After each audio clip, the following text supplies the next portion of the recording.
Good morning, boys and girls, and happy Monday. It is April 20th, and this is the work you're going to be doing for Mrs. Brenton today.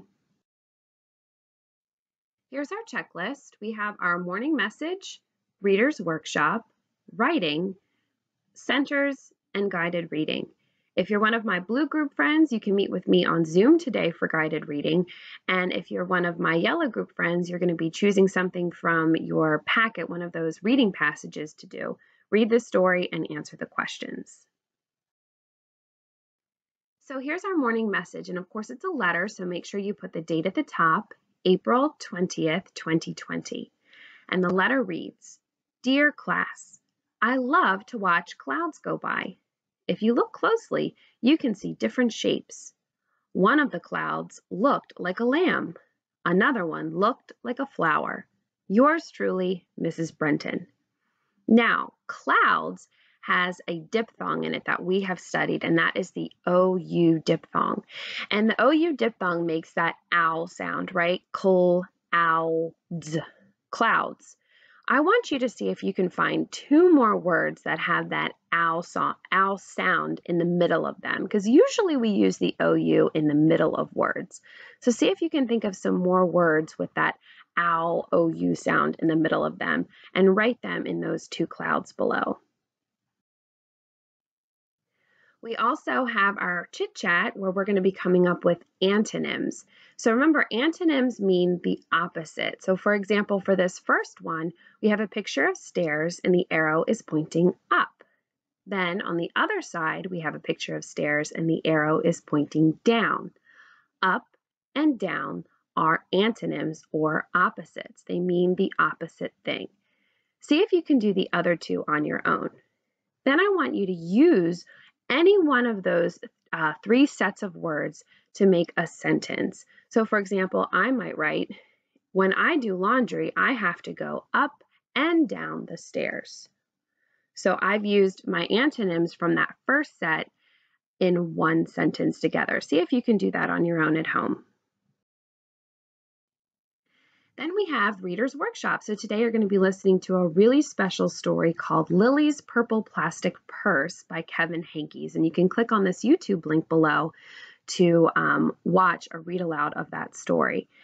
Now, when you're done listening to the story, I want you to see if you can find a stuffed animal, a pet, a sibling, or if there's a grown-up free at home to talk a little bit about the story with. And you're going to be doing a little bit of a character analysis. And a character analysis is just a fancy way of saying that you're going to take a really close look at the main character of this book. So first you have to figure out who is the main character? Who is the story mostly about? And that should be pretty obvious if you think about the title. Then I want you to think of some words that the author used to describe the character in the story and how the character acted in the story. So see if you can go through and as you're listening, kind of listen out for those describing words. How is the author describing how the character acted? Then I want you to be thinking about something in the story that the character should not have done. So what was it that the main character did that you think, oh, well, they should not have done that at all? And what was it?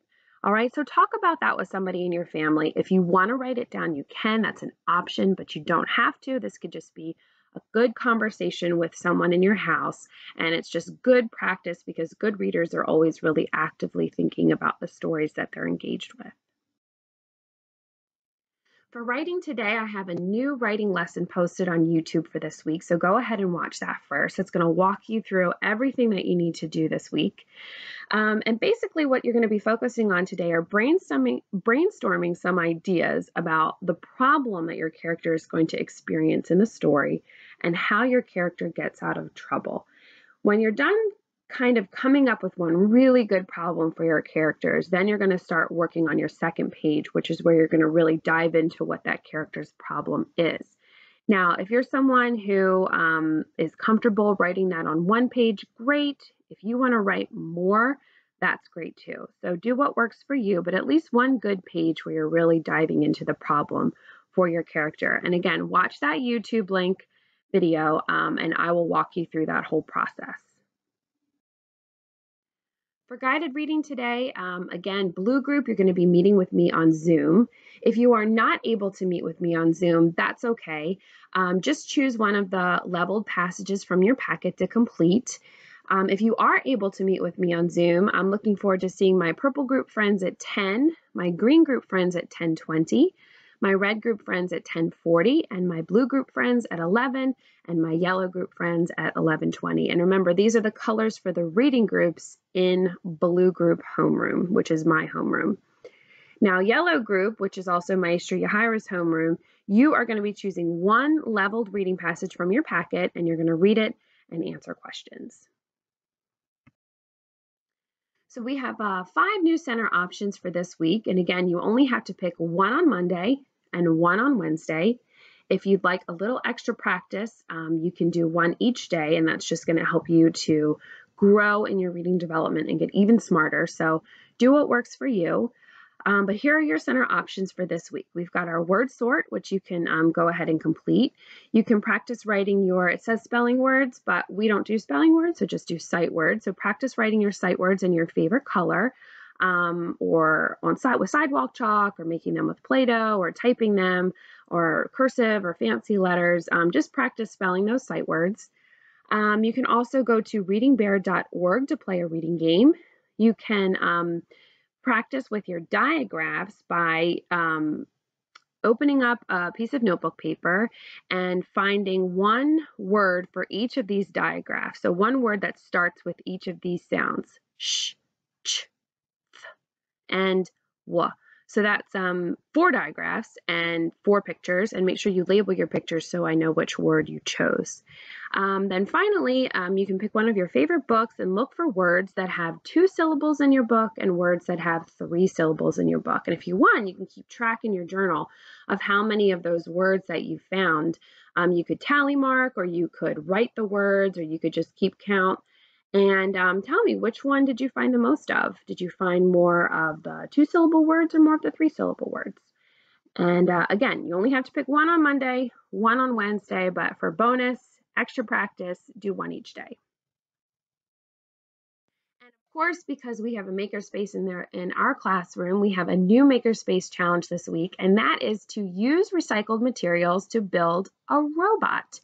So I have some pictures here to inspire you. You can see these are all made of things that people just kind of found in their house, right? We've got like bottle caps and corks and boxes and egg cartons and toothpaste boxes and all kinds of crazy stuff. So get creative. It's just a good, fun activity to get you away from a computer screen and get you thinking in a different way and using your hands.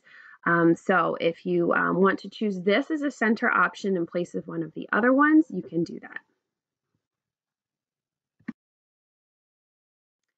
All right, and now we have one new social studies assignment for the week. And again, we're just going to be doing one thing for social studies each week. So you can do this today, you can do it tomorrow, you can do it Wednesday, Thursday, or you can save it for Friday, whatever works best for you. And then you can go ahead and post that assignment on Class Dojo.